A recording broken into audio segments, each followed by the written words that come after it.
ഭദ്ര വീട്ടിൽ പോ. ഇല്ല, നേരെ ഒരുപാടായി, നീ ചെല്ല്. ഞാൻ ചോദിച്ചതിന് എന്താ ഉത്തരം തരാത്തത്? ഭദ്രെ, എനിക്ക് നിന്നെ ഇഷ്ടമാണ്, അതുകൊണ്ട് മാത്രം. മതി, ഇത് കേട്ടാ മതി. അച്ഛനോട് പറയാനുള്ള ധൈര്യമായി. അച്ഛന് നമ്മളെ മനസ്സിലാവും. എന്നെക്കുറിച്ച് ഭദ്രയ്ക്ക് ഇനി മനസ്സിലായിട്ടില്ല തോന്നുന്നു. ചിറകറ്റുപോയ പക്ഷിയുടെ അവസ്ഥ അറിയോ? എത്ര മോഹിച്ചാലും അതിനെ പറക്കാനാവില്ല. എന്താ, ഞാനത്തെ സ്നേഹിക്കുന്നുണ്ടോ? നേരെ പറയാവൂ.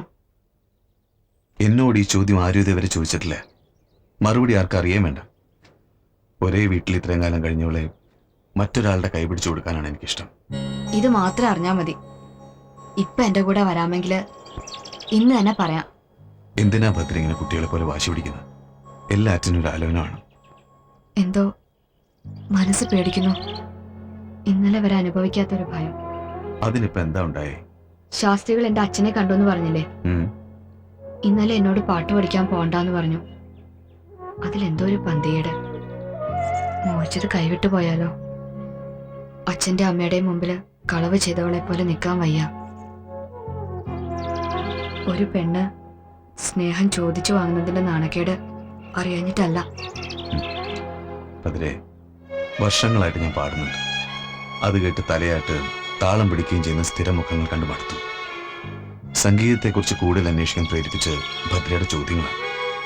അത് ഭദ്രയുടെ കവിതകൾക്ക് പ്രചോദനമായെങ്കിൽ അങ്ങനെ ഒരു അടുപ്പ് ഇഷ്ടപ്പെടാത്തവരാരുണ്ട്? അതിനപ്പുറം ഒന്നും എനിക്ക് ആഗ്രഹിച്ചുകൂടാ. ഒരു തരം രോഗമാണിത്. സ്വയം സൃഷ്ടിക്കുന്ന ഷെല്ലിൽ ഒളിക്കാനുള്ളൊരു വാസന. തനിക്ക് ഇങ്ങനൊരു മോഹം ഉണ്ടാവാൻ ഞാൻ കൂട്ടുവെക്കാൻ പാടില്ലായിരുന്നു. പറയുന്ന ആൾക്ക് മോഹമില്ലേ? ഞാൻ വീട്ടിൽ പറയും.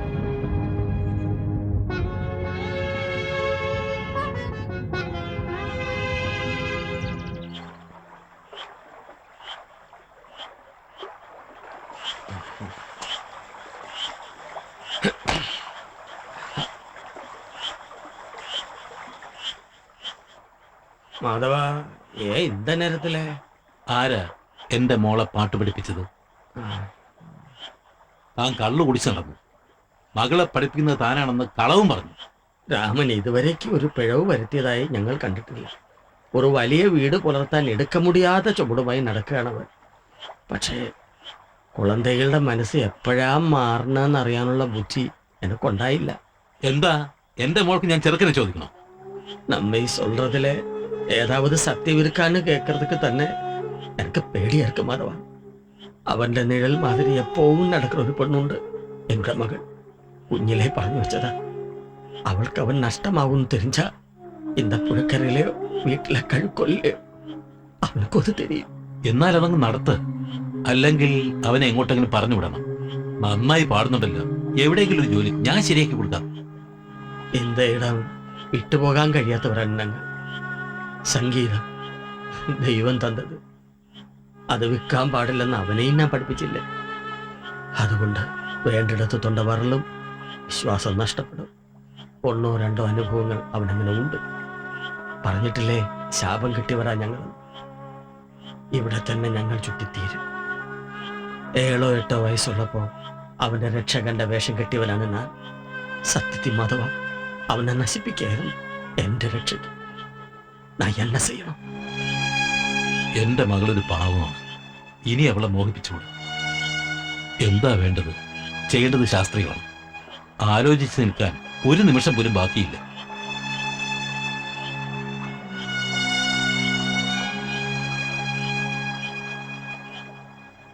സീതാ കല്യാണ വൈഭോഗമേ രാമ കല്യാണ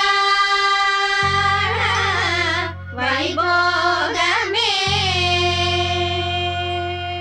പാവന ജസ്തുതി പാത്ര പാവന ചരിത്ര രവി സോമവദനേത്ര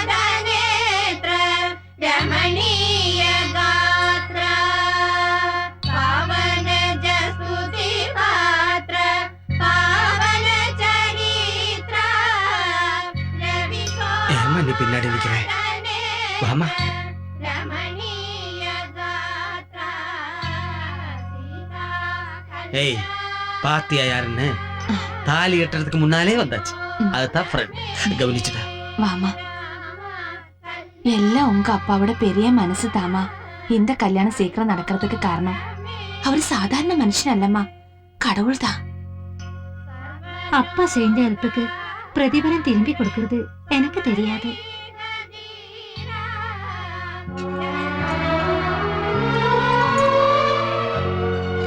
ஏய், அங்க பாரு.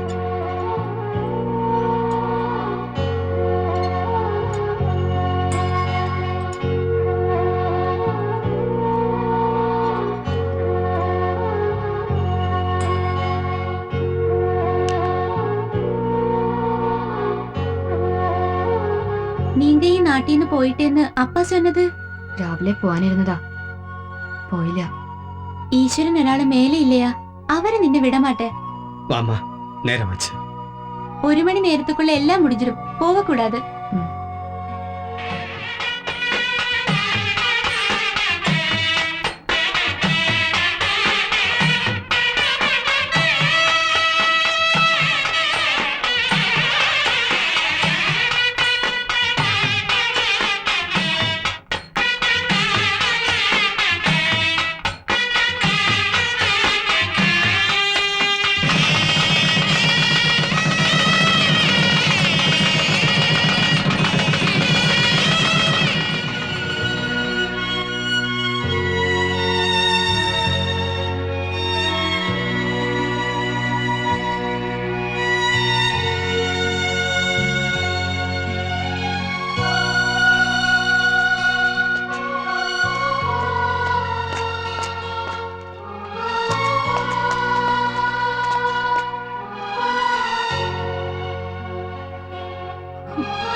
ഐ എം സോറി ഭദ്ര, കാലത്ത് എഴുന്നേറ്റപ്പോ തന്നെ 6 മണിയായി. പിന്നെ ബാത്റൂമിൽ തിരക്ക്. ഒരു ചായ തിളപ്പിക്കാന്ന് കരുതിയപ്പോ കറണ്ടും ഇല്ല. ഒക്കെ പതിവ് എക്സ്ക്യൂസ് അല്ലേ? മടുപ്പ് തോന്നുന്നുണ്ടോ? Pulse, BP, temperature, lab report എല്ലാം നോർമലാണ്. എപ്പൊ തുടങ്ങിയതെന്നറിയോ ഈ കുട്ടിയുടെ ഉറക്കം? ഇവിടെ ഒരാള് പുസ്തകം വായിച്ച ഒറ്റ ഇരിപ്പാ. 5 മണി കഴിഞ്ഞപ്പോ ഞാൻ പറഞ്ഞു പോയി കിടക്കാൻ. മാഡം എത്തുമ്പോ വിളിക്കാന്നും പറഞ്ഞു. എവിടെ? പുസ്തകത്തിൽ നിന്ന് കണ്ണുയർത്തോടെ ചെയ്തില്ല. ആ, കുറെ കഴിഞ്ഞ് നോക്കുമ്പോ ഞാനൊന്ന് മയങ്ങിയതിന് കളിയാക്കാണോ? ഒന്നുമില്ല കേട്ടോ, സുഖമായിട്ട് ഉറങ്ങിയില്ലേ? ഞാൻ പോട്ടെ.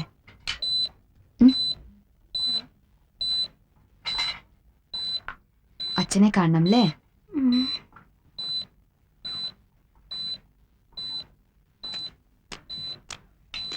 Have a nice day with sound sleep.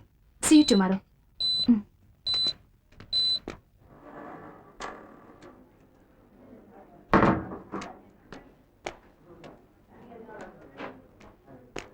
മോൾക്ക് നല്ല ഭേദമുണ്ട്. അവള് ഇന്നലെ നന്നായിട്ട് ഇറങ്ങി. ചീഫ് വന്നാ വാർഡിലേക്ക് മാറ്റും. ഇവള് കുട്ടികളെക്കാളും കഷ്ടാ, ഒന്നും കൂടി കാണണമെന്ന്. എന്താ അമ്മേ, 2 മണിക്ക് ഞാൻ കൊണ്ടുപോയി കാട്ടിയതല്ലേ. പുറത്തു നിന്നുള്ള അണുക്കൾ അകത്ത് കടക്കാതിരിക്കാനായി എന്തെണ്ണം. തെറ്റിച്ച നമ്മുടെ കുട്ടിക്കല്ലേ കേട്. ഇവള് ദിവസത്തിൽ ഒരു നേരമെങ്കിലും കാണുന്നുണ്ട്. ഇതേവരെ കാണാത്ത ഞാനിതാ നിൽക്കുന്നു. ഒന്ന് കണ്ണടച്ചോളാൻ പറഞ്ഞിട്ട് കേൾക്കാത്ത ആളാ. സാറ് വന്നോട്ടെ, എന്താ പറയണതെന്ന് അറിഞ്ഞിട്ട് കാണാനല്ലേ ഏർപ്പാട് ഞാൻ ഉണ്ടാക്കാം. പോട്ടെ. ശരി.